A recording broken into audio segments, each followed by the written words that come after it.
sahabat-sahabat peserta webinar kita pada sore hari ini, ngabuburit, kita pada sore hari ini.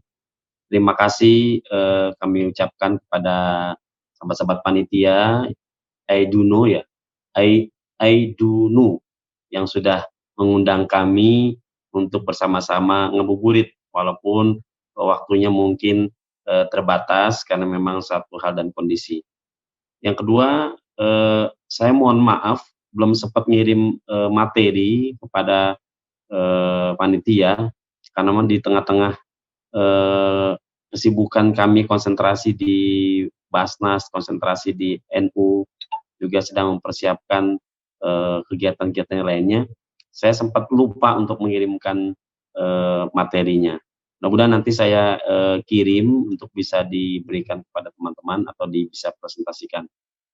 Nah, eee, hari ini sudah hari yang ke-9 di bulan Ramadan, tentunya banyak yang sudah kita alami selama beberapa hari ini, tetapi yang jelas kita masih dalam suasana pandemi, ya. Dalam suasana pandemi, eee, sudah setahun kita bersama Mbak, corona ya, tamu dari sebuah negara yang tidak diundang oleh kita, tetapi masuk ke beberapa negara dan datang, tanpa salam wala kalam tiba-tiba, menyeruak di bumi Nusantara sehingga semuanya mendapatkan, eee, dampak dari kehadiran Mbak Corona ini.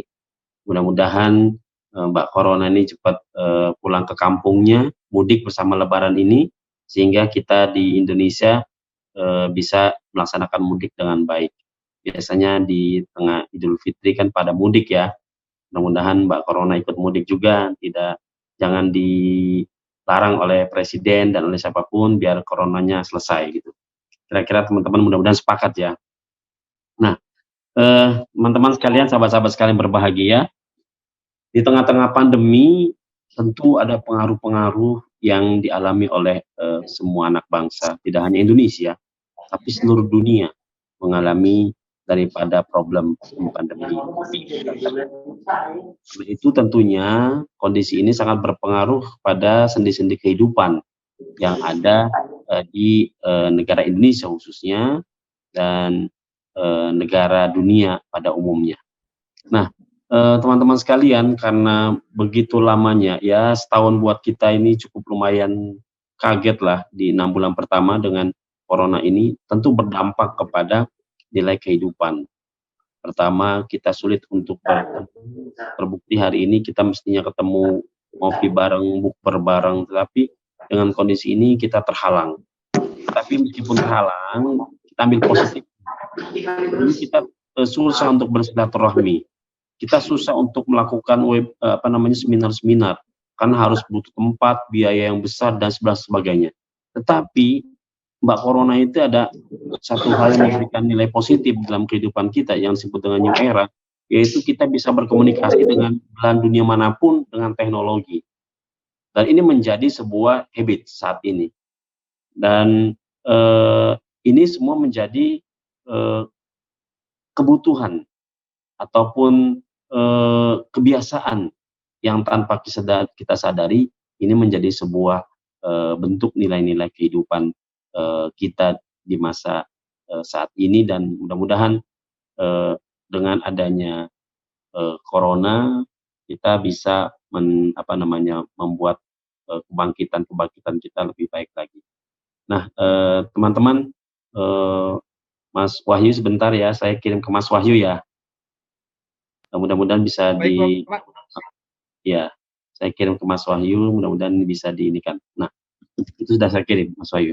Jadi, semuanya, teman-teman juga sekarang di kampus, yang di berbagai kampus ini kan juga mendapatkan efek domino daripada Covid. Tidak kuliah, tapi harus tetap belajar. Kos-kosan juga kasihan, ibu kos tidak ada yang kos karena teman-teman balik ke kampung, kecuali yang memang, ada kegiatan di Jakarta, standby di Jakarta. Mohon nanti share Mas Wahyu ya kalau sudah ini.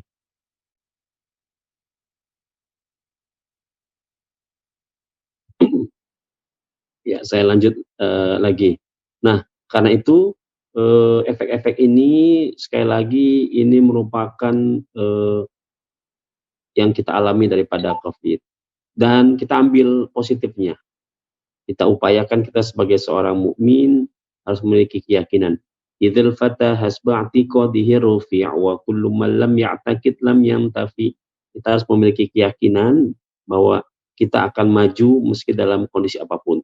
Kita akan teruji dengan kondisi apapun. Hari ini kita sudah dididik oleh Allah.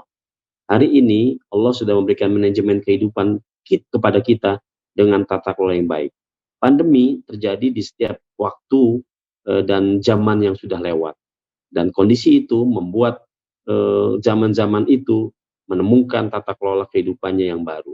Demikian juga hari ini ketika kita mengalami pandemi, maka kita pasti akan mendapatkan pelajaran-pelajaran penting daripada pandemi yang kita alami ini. Sebagaimana tadi awal saya sampaikan, sudah ada apa namanya hal yang terdapat di dalam kehidupan kita. Nah, teman-teman, semua lintas sektoral terkena imbas.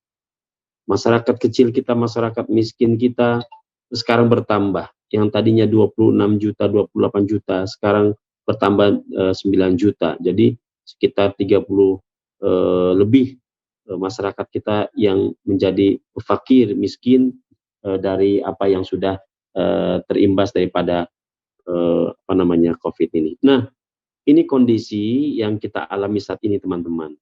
Kondisi yang kita jalani yang perlu kita harus cari solusinya bareng-bareng. Sahabat-sahabat sekalian, sebagai penggerak-penggerak kehidupan, teman-teman mahasiswa muda ini merupakan menjadi tokoh para pemimpin di masa yang akan datang. Percayalah, kesulitan-kesulitan sekarang yang kita alami, yang teman-teman alami ini menjadi sebuah universitas kehidupan buat kita. Tatkala nanti teman-teman 10 tahun yang akan datang menjadi tokoh, menjadi pemimpin, maka teman-teman akan cepat mencari solusi terhadap problem-problem kehidupan yang ada. Karena teman-teman kita semua, sahabat-sahabat sekalian, sudah terdidik oleh pandemi ini untuk survive, untuk bangkit, untuk berjalan tetap sebagai koridornya, dan menjadi orang yang sukses dalam kondisi apapun. Karena saya yakini betul sebuah konsep inna ma'al usri yusra. Ketika di dalam kesulitan, maka akan ada kemudahan yang Allah berikan. Semakin kita mendapatkan kesulitan, teman-teman, mestinya kita bersyukur, karena dengan kesulitan itu kita bisa menganalisa, mencari solusi terhadap kesulitan tersebut. Dan ini merupakan sekolah yang tidak ada di bangku kuliah. Karena itu kita harus berpikir positive thinking terhadap problem-problem atau kesulitan. Dalam perspektif kita mungkin itu kesulitan, tetapi dalam perspektif Allah itulah bagian daripada kehidupan yang harus kita jalani, karena sesungguhnya memang seperti inilah kehidupan kita. Nah, sahabat-sahabat sekalian berbahagia, bicara zakat. Zakat ini manajemen Allah. Zakat ini konsep Allah dan matematika Allah. Sehingga begitu kita bicara konsep Allah, matematika Allah, jangan pernah kita memikirkan konteks logika kita, tidak kita tarik dalam nilai-nilai keimanan. Menjadi sebuah keharusan buat kita, konteks logika tetap dipakai, tetapi kita tarik di dalam konteks keimanan, kita tambahkan, kita pluskan. Mengapa? Karena ini merupakan matematikanya Allah, manajemennya Allah. Dan ketika Allah yang mendesain ini semua, pasti ada sesuatu, pasti ada manfaat yang lebih besar di atas atau di dalam tatanan pikiran kita. Pasti ketika kita berpikir 17, maka dalam perspektif konsep Allah itu bisa menjadi 100 kali lipat, 700 kali lipat. Nah, inilah yang mesti kita pahami. Begitu syariat diturunkan kepada kita, jangan itu menjadi sebuah beban meskipun kesannya berat. Bayangkan puasa, dalam pikiran kita 20 sekian jam kita nggak makan, itu berat gitu. Itu berat. Tetapi ketika itu dibentuk oleh Allah, ditetapkan oleh Allah, justru sebenarnya itu memberikan kemudahan buat kita. Dalam pandangan kita kesulitan, tapi dalam pandangan Allah adalah sesungguhnya kemudahan. La yukallifullahu nafsan illa wus'aha. Itu. Allah sudah mengukur kemampuan kita. Begitu ada beban di kita, pasti itu sudah di atas uji dan sudah diukur oleh Allah. Ini pasti dimampui oleh umatnya, oleh hambanya, oleh manusia. Kenapa? Karena tidak mungkin Allah mendesain sesuatu di atas di atas atau di bawah kita tidak mampu menyelesaikan, tidak mungkin, karena itu sunatullah gitu. Nah, karena itu sahabat-sahabat sekalian, sekali lagi zakat yang artinya an-numu, tazkiyah, mensucikan, bertumbuh, ziyadatul barokah, adanya barokah. Kita tarik dalam perspektif logika kita, di mana tambahannya. Padahal zakat itu menarik, mengambil, memberi, tapi di mana orang mengurang, diambil, istilahnya dipotong. Kalau gaji itu dipotong, tapi kok katanya tambahan. Nah, justru pengurangan yang ditarik, diambil dari kita, itu sebenarnya penambahan yang Allah berikan kepada kita. Khud min amwalihim. Ambil, perintahnya diambil. Jadi kita ini mestinya ya dengan sukarelawan mengeluarkan zakat, infak, sedekah dan wakaf. Karena basic dasarnya dari zakat, infak, sedekah, wakaf ini adalah penambahan, ziyadatul barokah, kesucian, kebersihan. Nah, ini kalau kita sudah paham makna zakat ini, maka yakinlah zakat itu menjadi solusi terhadap problem-problem kehidupan. Teman-teman peserta webinar, ada sebuah surat yang menarik, yaitu surat yang ke-73, surat Al-Muzammil. Ya, di sini jelaskan bahwa zakat ini menjadi solusi, menjadi obat terhadap problem-problem yang manusia alami. Coba zakat ini. Nah, ini sangat menarik sekali. Nah ini saya sampilkan di sini, yang kami sampaikan ini ada proposal kegiatan atau rencana desain daripada Lazis yang ada di Tangerang Selatan. Oke, kembali kepada pembicaraan awal kami. Jadi pertama, kondisi kita saat ini di tengah pandemi tentu ada pengaruh-pengaruh terhadap nilai kehidupan, karena itu disebut dengan new era. Kemudian ada, kita anggap dalam perspektif kita mendapatkan efek-efek daripada pandemi ini, antaranya adalah ekonomi semakin menurun, kemudian banyaknya pengangguran dan fakir miskin bertambah, dari 26 juta bertambah 9 dan 10 juta, jadi 36 orang miskin saat ini, fakir miskin. Dan ini realita yang ada, ditambah kita berada di bulan suci Ramadan. Jadi semakin tambah beban kesannya dalam perspektif manusia, tapi sesungguhnya disitulah sedang diujinya, ditatanya kita, dan sedang sekolahnya kita di bulan suci Ramadan. Mudah-mudahan kita lulus, keluar, dan naik kelas atau naik semesternya dari ujian-ujian kehidupan yang kita alami. Dan ini menjadi sebuah sumbangsi pengalaman hidup kita nanti ke depan untuk menjadi orang yang lulus dengan summa cum laude. Nah, teman-teman sekalian berbahagia, di tengah-tengah itu pula Allah kasih solusi, diantaranya adalah zakat ya teman-teman. Di antaranya zakat. Zakat inilah yang menjadi penyemangat kita di tengah-tengah pandemi. Kita bisa memberikan semangat, spirit untuk bangkit melalui gerakan filantropi, yaitu gerakan kedermawanan. Zakat ini menjadi kewajiban kita pribadi, khususnya zakat fitrah, dan ini menjadi sebuah keharusan buat kita untuk menjadi umat Rasulullah yang terbaik dengan menunaikan zakat. Nah, ketika zakat ini dikatakan tadi oleh Mas Wahyu, tidak hanya hubungan kepada Allah, tapi lebih banyak pada hubungan sosial kepada kemanusiaan, hablum minannas ini, maka ini sesungguhnya menjadi solusi, menjadi solusi kita di tengah-tengah problem, di tengah-tengah pandemi, menjadi solusi kita. Bagaimana khususnya NU Care, Lazisnu memainkan peran di dalam kondisi seperti yang ada saat ini. Next.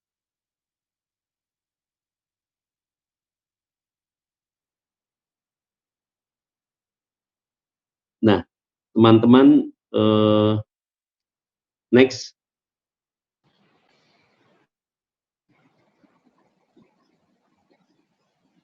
Saya langsung masuk kepada tema kita, bangkit ya, bangkit bersama-sama ini, khususnya tema Ramadan, karena menurut saya ini yang paling penting. Kalau hal-hal teori atau hal-hal yang lainnya, teman-teman sudah memahaminya secara teoristik, dan saya kira buat saya sebelum saya lebih detail lagi kepada pembahasan teknis, ingin saya sampaikan kepada teman sahabat-sahabat pemuda, sahabat-sahabat Edonu, dan sahabat-sahabat yang lainnya, sesungguhnya potensi zakat yang ada di Indonesia ini sangat besar sekali, teman-teman. Ini saya berharap setelah forum ini, teman-teman Edonu ini menjadi bagian relawan penggerak dari gerakan-gerakan filantropi, khususnya zakat di kawasan mahasiswa, di tingkatan mahasiswa. Sebab selama ini teman-teman yang ada di Edonu, khususnya teman-teman yang berbasis Nahdlatul Ulama, agak kecil perhatiannya terhadap gerakan filantropi atau ikut sumbangsi di dalam pemikiran dan pemain di dalam kegiatan filantropi, khususnya zakat. Saya berharap pertemuan pada sore hari ini nanti menjadi momentum hasil webinar kita ini melahirkan keputusan bersama atau rekomendasi bersama kita membangun kebangkitan ekonomi syariah, kebangkitan umat Islam, kebangkitan Nahdliyin melalui gerakan filantropi, khususnya zakat. Nah, potensi zakat di Indonesia secara umum ada 317 triliun, teman-teman. Coba bayangkan, 317 triliun potensi zakat di Indonesia. Yang baru tergarap itu 10 triliun. Ya, baru tergarap 10 triliun. Berarti, teman-teman, ada sekitar 300-an triliun yang belum digarap oleh umat Islam secara baik, secara manajerial yang baik. Nah, disinilah teman-teman, sahabat-sahabat pemuda, sahabat-sahabat Nahdliyin, sahabat-sahabat aktivis, mari kita bersama-sama dengan lembaga-lembaga zakat, dengan NU Care Lazis ini tentunya khususnya, kita jadikan momentum Ramadan ini dan momentum teman-teman menjadi mahasiswa dan penggerak di masyarakat, menjadi pemain-pemain, menjadi singer-singer, menjadi vokalis-vokalis di dalam kebangkitan zakat sebagai solusi mengentaskan kemiskinan dan kepapaan. Sebab zakat yang kita berikan itu sudah harus disalurkan kepada 8 asnaf, ya.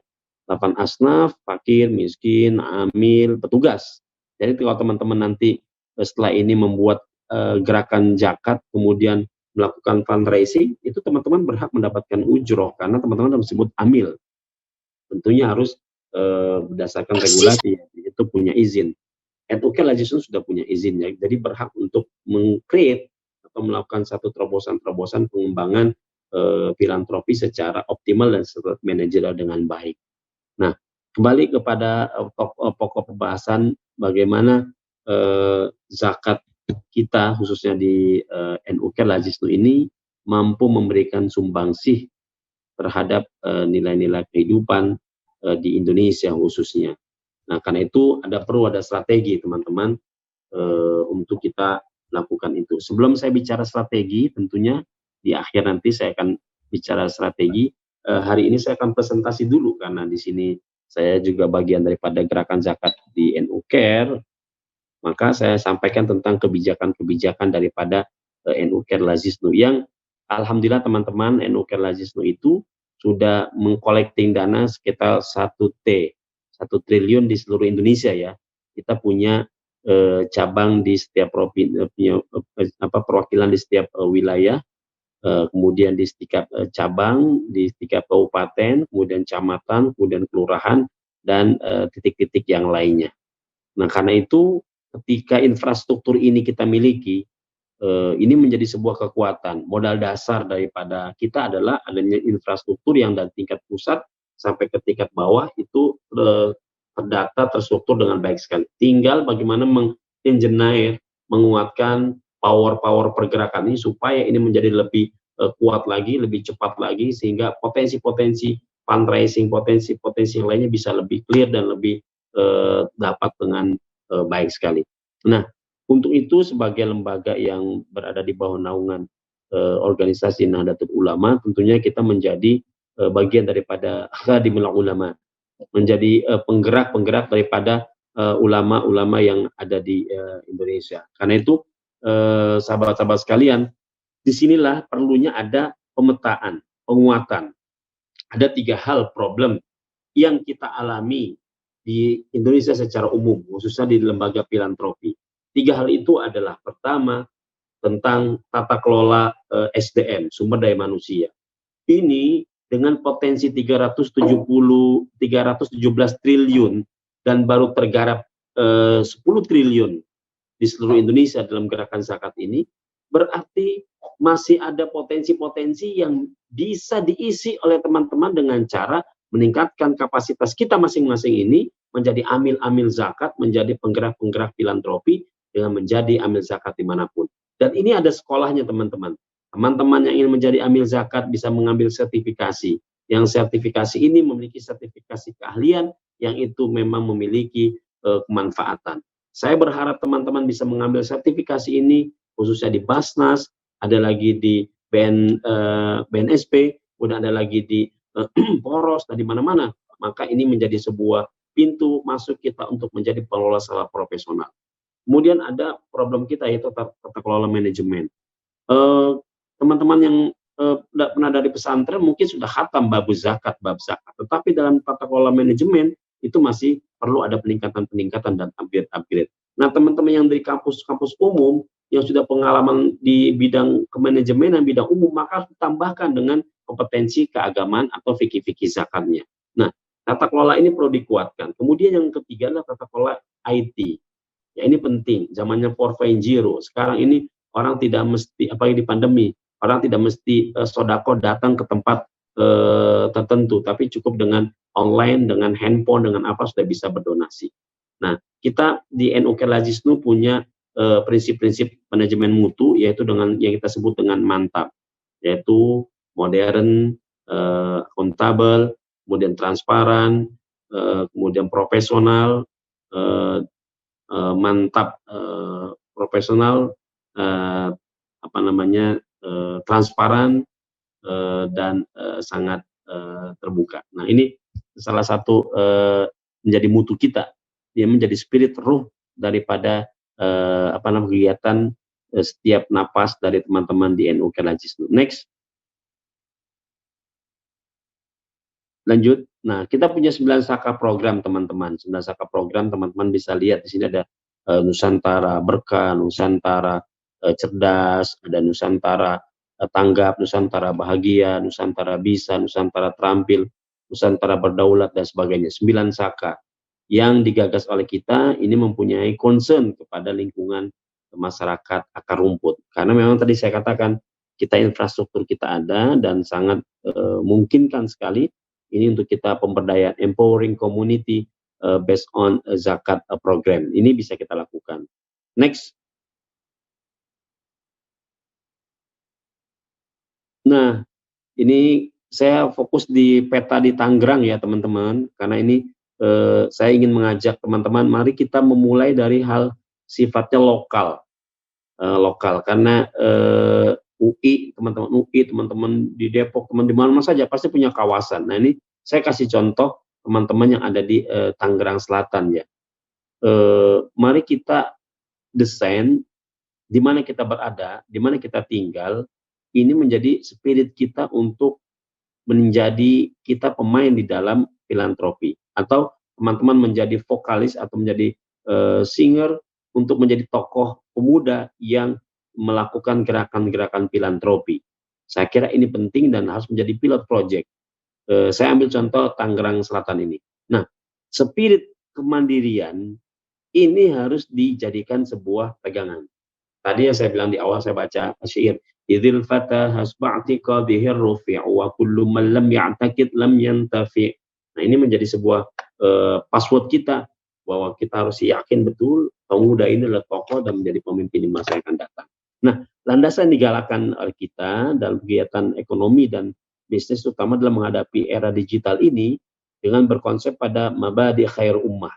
Nah, ini yang paling penting nih, yang dimiliki prinsip utamanya yaitu as-sidqu, jujur, al-wafa bilahdi, kemudian at-ta'awun. Jadi 3 prinsip ini, mabadi khair ummah, ada 5 sebenarnya, tetapi kita fokuskan di 3 saja, yaitu tanamkan dalam diri kita dan khususnya teman-teman di NU Kerlajisnu nilai as-sidqu, kejujuran. Sebab ini lembaga filantropi, lembaga pengurusan zakat, infak, sedekah, dan wakaf, maka kejujuran inilah menjadi fondasi di dalam pergerakan kita. Kemudian al-wafa bil ahdi, menepati janji karena kita menjadi tempat amanah. Orang menitipkan duit, membayarkan zakat, maka harus disampaikan kepada orang-orang yang berhaknya. Tidak boleh kita tidak sesuai dengan apa yang diinginkan daripada muzaki. Kemudian at-ta'awun, tolong menolong. Ini menjadi sebuah spirit kita, masyarakat Indonesia, terkenal dengan masyarakat di dunia yang nomor satu nilai kegotong royongannya berada di posisi nomor satu. Itu berdasarkan survei yang terjadi beberapa waktu yang lalu. Nah, teman-teman, ini tentang kota Tangerang Selatan. Saya ingin mengajak frame-nya saja, portofolionya saja, bahwa mari di mana teman-teman berada, ada berapa sih kondisi kakak kita di RT kita, ada berapa kakak, ada berapa RT, ada berapa RW, ada berapa lurah, kecamatan, kemudian wali kota atau kabupaten. Ini menjadi frame ya teman-teman, untuk kita bisa menggerakkan itu secara optimal dan nanti tinggal di copy paste jika di suatu titik itu berhasil. Nah, ini yang perlu teman-teman pahami untuk kita bisa berlaju dengan baik. Karena ini perlu ada desain. Indonesia itu luas, ya. Jadi Indonesia luas itu. Jadi strategi dakwah zakatnya itu mari kita memfokuskan di local wisdom, teman-teman. Karena ini sangat bisa untuk kita lakukan. Katakanlah teman-teman di tingkat RT sendiri. Saya pribadi sedang mengembangkan Community Development Center, yaitu pusat pergerakan pengembangan masyarakat berbasis masyarakat. Dari mana masyarakat kita terkecil? Ya rumah di kita. Terus apa? RT sudah fokus di situ saja. Kalau teman-teman di kuliah di UI mungkin di fakultas, dikuatkan di fakultas, kemudian baru ditaikkan di tingkat universitas. Nah, kalau di tingkat fakultas ini teman-teman IDONU, atau di tingkat ringnya teman-teman IDONU ini, atau teman-teman Nahdlatul Ulama ini yang ada di UI, ini memfokuskan kegiatan apa yang mau digarap dan menjadi spirit kemandirian, maka akan mudah untuk mendapatkan hasil. Lanjut.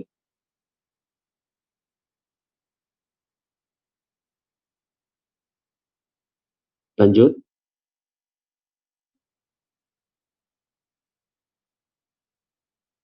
Nah, ini latar belakang kita mengambil tagline Ramadan Bangkit Bersama. Next. Nah, ini teman-teman saya langsung masuk ke intinya, yaitu program Ramadan Bangkit Bersama Du'afa.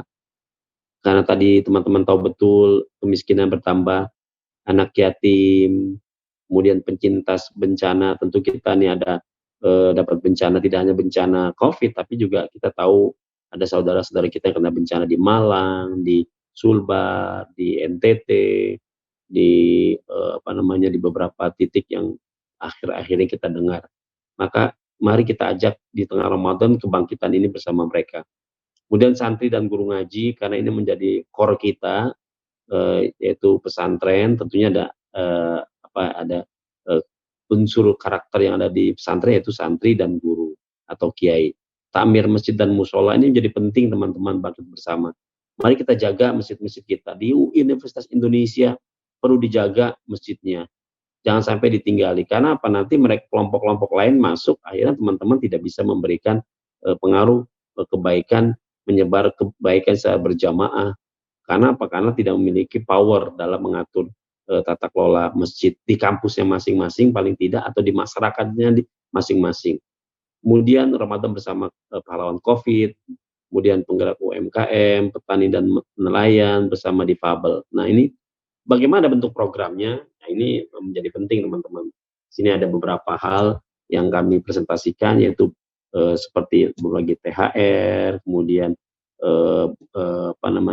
berbagi paket bingkisan Ramadan. Ini sudah kita siapkan dan akan kita bagikan kepada mustahik yang membutuhkannya. Next. Nah, ini salah satu paket-paket ya teman-teman. Next. Nanti tinggal diinikan saja. Nah, ini salah satu bentuk campaign kita Ramadan Bangkit Bersama Du'afa itu sebenarnya kayak apa sih bentuk programnya. Ini panduan kepada siapapun, khususnya pada teman-teman muda NU yang ingin menjadikan ini sebagai panduan pergerakan di tingkat kampus, monggo di tingkat lingkungan pesantren, monggo di tingkat lingkungan sendiri, monggo silakan. Yaitu bentuk program dari Bangkit Bersama Du'afa ini misalnya bagi THR, bagi paket vitamin, paket dahar dan sebagainya. Kategori lokasinya silakan, di sini ada, kita sudah desainkan tentang wilayah 3T, kemudian wilayah zona merah COVID, lingkungan pesantren, dan pinggiran perkotaan. Nah, ini penerimanya juga ada jelas, tentunya ada keluarga fakir miskin asnaf, kemudian anak jalanan karena dia juga ibnu sabil ya, tidak jelas kehidupannya, perlu disupport agar mereka bisa bangkit dan mereka bisa keluar daripada ketidakjelasan hidupnya. Next. Nah, ini ada Bangkit Bersama Anak Yatim, bentuk programnya sama, kemudian daerahnya juga sama, cuman kriteria penerimanya saja yang perlu kita pastikan, yaitu akan anak yatim ya kita berikan ke anak yatim dan piatu ya. Next.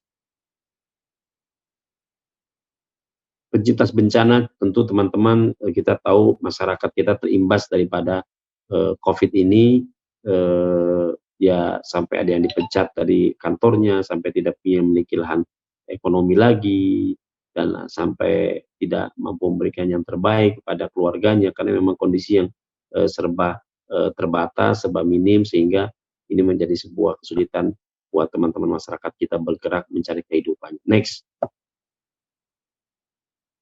Ini santri dan guru, teman-teman, saya kira clear sekali, dan ini menjadi sebuah concern kita sebagai bagian khadimul ulama untuk memberikan yang terbaik kepada ulama, yang ulama kita, kiai-kiai kita itu sangat-sangat mulia sekali, karena mereka tidak pernah memikirkan diri pribadinya, tapi memikirkan buat komunitas masyarakat, santrinya, ustadznya, masyarakatnya, dipikirkan oleh kiai.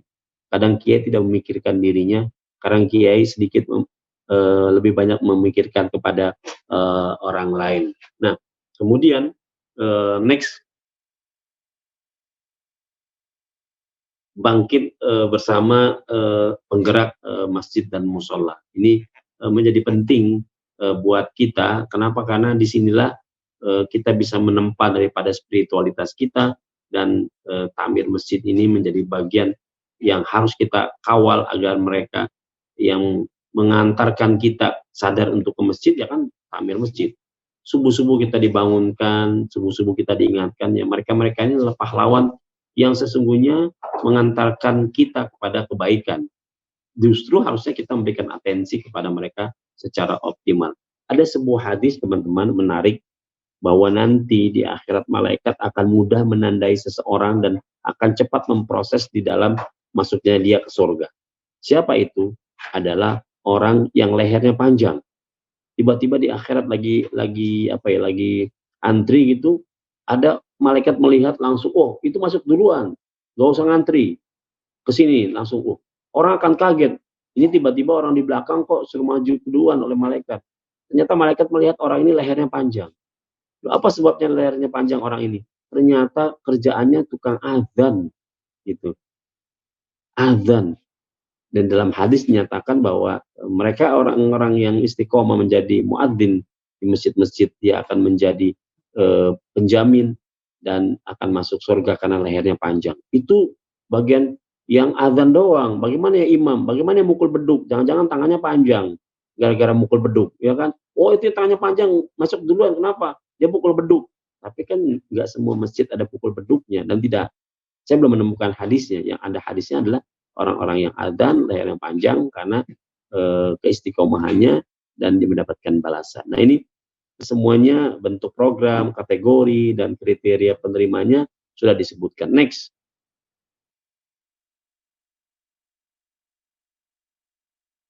Ini tentu pahlawan COVID, di tengah-tengah COVID mereka menjadi pejuang-pejuang di terdepan, dan mereka mengorbankan tidak hanya waktu tapi juga mengorbankan mengorbankan keluarganya, mengorbankan dirinya. Next.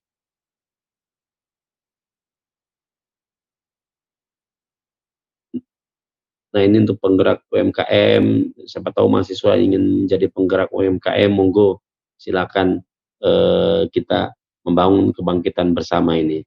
Next.